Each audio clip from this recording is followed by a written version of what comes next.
Hello students, welcome to WiFi exam IQ YouTube channel. आज की अपनी इस क्लास में जनरल स्टडी के वेरी इंपॉर्टेंट क्वेश्चंस जो कि ज्योग्राफी एंड हिस्ट्री से रिलेटेड हैं एंड इकोनॉमी के भी कुछ क्वेश्चन हैं। आइए इनको स्टडी करते हैं। पहला प्रश्न है, बहुत ही महत्वपूर्ण है, कई बार एग्जाम में पूछा गया है कि पंजाब केसरी की उपाधि, तो पंजाब केसरी की उपाधि किसे दी गई है? वल्लभ भाई पटेल, भगत सिंह, लाला लाजपत राय और रणजीत सिंह। इन चार में से सही आंसर दीजिए। इसका सही आंसर है लाला लाजपत राय। पंजाब केसरी की उपाधि लाला लाजपत राय को दी गई है।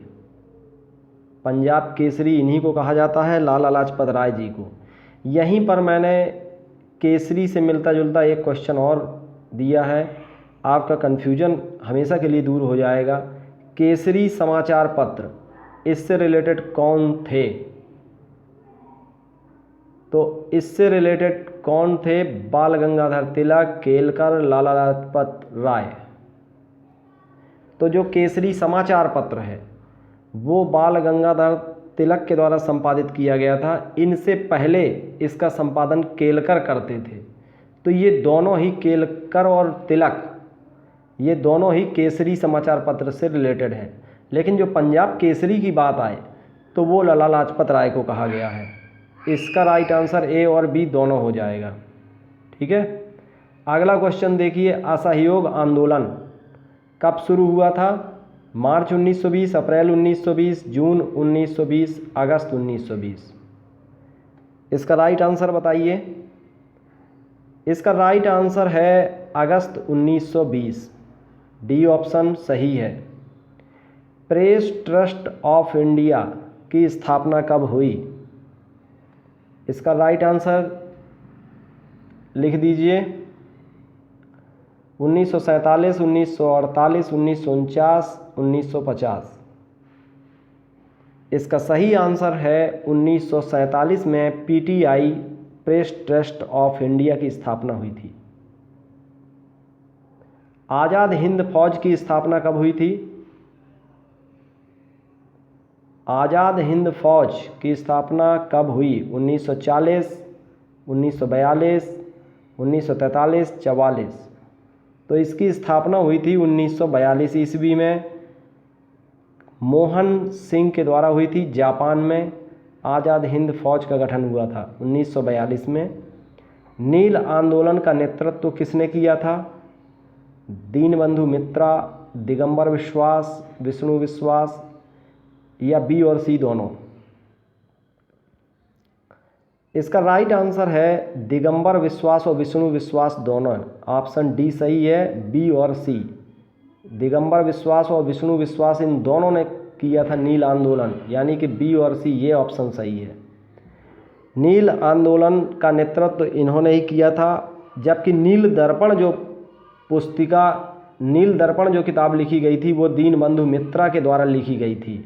इसके बाद अगला क्वेश्चन है, लीडर समाचार पत्र किसने शुरू किया था? लीडर समाचार पत्र एनी बेसेंट, मदन मोहन मालवीय, मोतीलाल नेहरू, जवाहरलाल नेहरू, किन के द्वारा शुरू किया गया था लीडर समाचार पत्र? ये शुरू किया गया था मदन मोहन मालवीय जी के द्वारा। ये किसके द्वारा शुरू किया गया था? मदन मोहन मालवीय जी के द्वारा ये शुरू किया गया था लीडर समाचार पत्र। बहुत महत्वपूर्ण है। संथाल विद्रोह कब हुआ था? 1800, 1850, 1855, 1860 ईस्वी। इसका राइट आंसर है 1855-56 में संथाल विद्रोह शुरू हुआ था। सी ऑप्शन सही है। ठीक है। पीके थुंगन समिति किससे संबंधित है? पीके थुंगन कमेटी किससे रिलेटेड है? नगरपालिका, पंचायती राज, दोनों या इनमें से कोई नहीं। पीके थुंगन कमेटी पंचायती राज व्यवस्था से रिलेटेड है। लोक हितवादी की संज्ञा किसे दी गई है? जयप्रकाश नारायण, गोपाल हरि देशमुख, बाल गंगाधर तिलक, लाला लाजपत राय।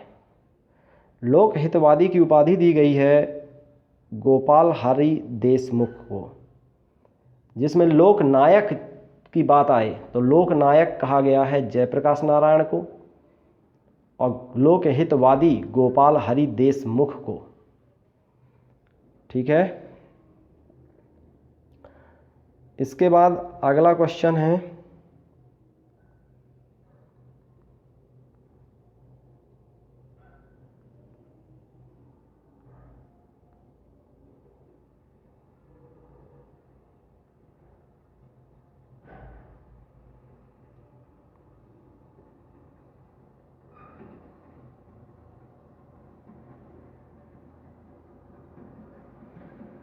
राष्ट्रीय राजमार्ग की सर्वाधिक लंबाई वाला राज्य कौन सा है? UP, MP, Maharashtra, Rajasthan. इसका राइट आंसर है महाराष्ट्र। लुनेज पेट्रोलियम उत्पादक क्षेत्र कहाँ स्थित है? असम, गुजरात, मेघालय, राजस्थान। इसका राइट आंसर है लुनेज पेट्रोलियम उत्पादक क्षेत्र गुजरात में स्थित है। लुनेज पेट्रोलियम उत्पादक क्षेत्र गुजरात। फिरोजाबाद किसके लिए प्रसिद्ध है? फिरोजाबाद कांच की चूड़ियों के लिए फेमस है। जादूगोड़ा किसके लिए प्रसिद्ध है? जादूगोड़ा यूरेनियम की खानों के लिए प्रसिद्ध है। सालसेट द्वीप किस राज्य में है? आप जानते हो कि सालसेट द्वीप पर मुंबई महानगर बसा हुआ है, और मुंबई जो कि महाराष्ट्र में है, तो सालसेट द्वीप महाराष्ट्र राज्य। तातीपाका तेल शोधक कारखाना है। तातीपाका तेल शोधक कारखाना ये कहाँ पर है? आंध्र प्रदेश। मोस्ट इम्पॉर्टेंट है, तातीपाका तेल शोधक कारखाना आंध्र प्रदेश। सालसेट महाराष्ट्र। भारत की प्रथम औद्योगिक नीति की घोषणा कब हुई थी? 1948 में।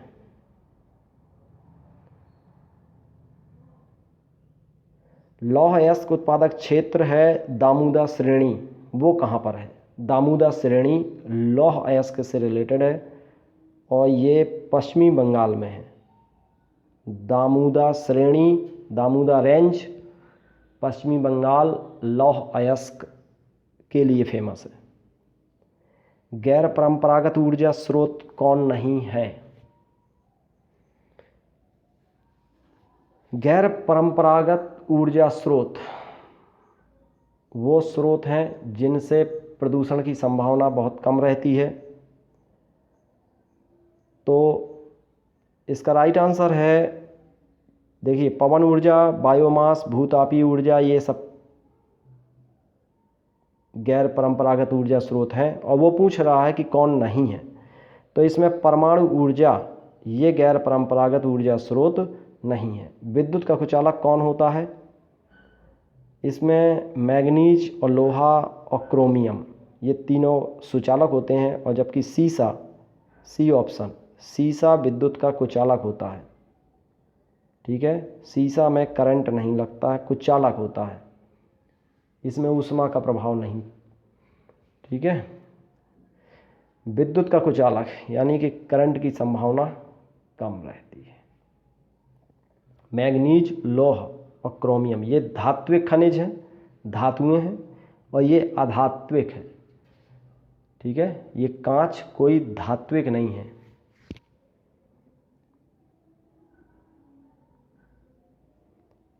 नेक्स्ट क्वेश्चन है, बहुत महत्वपूर्ण है। मानव विकास सूचकांक में किन संकेतकों को शामिल किया जाता है? शिक्षा सूचकांक, आय सूचकांक, जीवन प्रत्याशा सूचकांक, या उपर्युक्त तीनों? इसका राइट आंसर है उपर्युक्त तीनों। इसमें शिक्षा भी रहती है, आय भी रहती है, और जीवन प्रत्याशा, इन तीनों संकेतक इसमें शामिल होते हैं। एक परिवार की आय बढ़ने पर उसके खाने पीने की वस्तुओं पर खर्च का परसेंटेज कम हो जाता है। जब आय बढ़ती है तो खाने पीने पर खर्च कम हो जाता है। ये कौन सा नियम है? एंगल, ग्रेसम, कीन्स उत्पत्ति ह्रास। तो इसका राइट आंसर है एंगल का सिद्धांत, जिसको एंजल का सिद्धांत भी कहते हैं। आय बढ़ने पर खर्च कम हो जाता है। जीएसटी से संबंधित संविधान संशोधन कौन सा है? 101 नंबर का संविधान संशोधन जीएसटी से रिलेटेड है, वस्तु और सेवा कर, जो कि अप्रत्यक्ष कर है। जीएसटी और सेवा कर 101वां संविधान संशोधन। आय विषमता की माप कौन करता है? आय विषमता की माप लॉरेंज वक्र करता है। लॉरेंज वक्र ये आय विषमता को दर्शाता है। आय की विषमता लॉरेंज वक्र, ठीक है। इस समय नवरत्न और महारत्न कंपनियों की संख्या कितनी है? नवरत्न और महारत्न कंपनियों, नवरत्न की संख्या है 13 और महारत्न की है 11। 13 और 11, नवरत्न 13 और महारत्न 11। ब्रिक्स समूह के ब्रिक की अवधारणा के प्रतिपादक कौन हैं? जो ब्रिक्स समूह है, न्यू डेवलपमेंट बैंक ब्रिक्स सम्मेलन, उसमें जो ब्रिक की अवधारणा है उसके प्रतिपादक कौन है? जिम ओ'नील। जिम ओ'नील ये ब्रिक की अवधारणा के प्रतिपादक हैं, यानी कि ब्रिक्स शब्द का प्रयोग सबसे पहले जिम ओ'नील ने किया था। अंकटाड का मुख्यालय कहाँ पर है? जिनेवा में है, जो कि स्विट्जरलैंड में है। शेयर बाजार की क्रियाओं के नियंत्रण से संबंधित है कौन? सिडबी, सेबी, सेल, नाबार्ड। नाबार्ड तो आप जानते ही हैं, राष्ट्रीय कृषि एवं ग्रामीण विकास बैंक है। SAIL steel authority of India limited है। सिडबी लघु उद्योगों को ऋण बांटने से संबंधित संस्था है। और सेबी ये है सिक्योरिटी से संबंधित प्रतिभूति बाजार, शेयर बाजार की क्रियाओं से रिलेट के नियंत्रण सेबी करता है। SEBI security and board, security exchange board of India, ठीक है।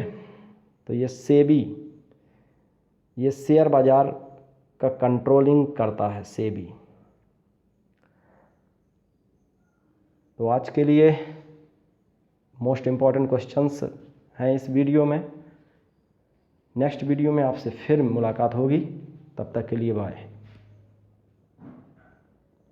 और हमारा आग्रह है, जिन प्यारे साथियों ने, जिन प्यारे स्टूडेंट्स ने अभी तक चैनल को सब्सक्राइब नहीं किया है, तो लाइक शेयर ज़रूर करते रहिए और सब्सक्राइब भी ज़रूर कर लीजिए चैनल को, जिससे आने वाले वीडियो का नोटिफिकेशन आपको तुरंत मिल जाए।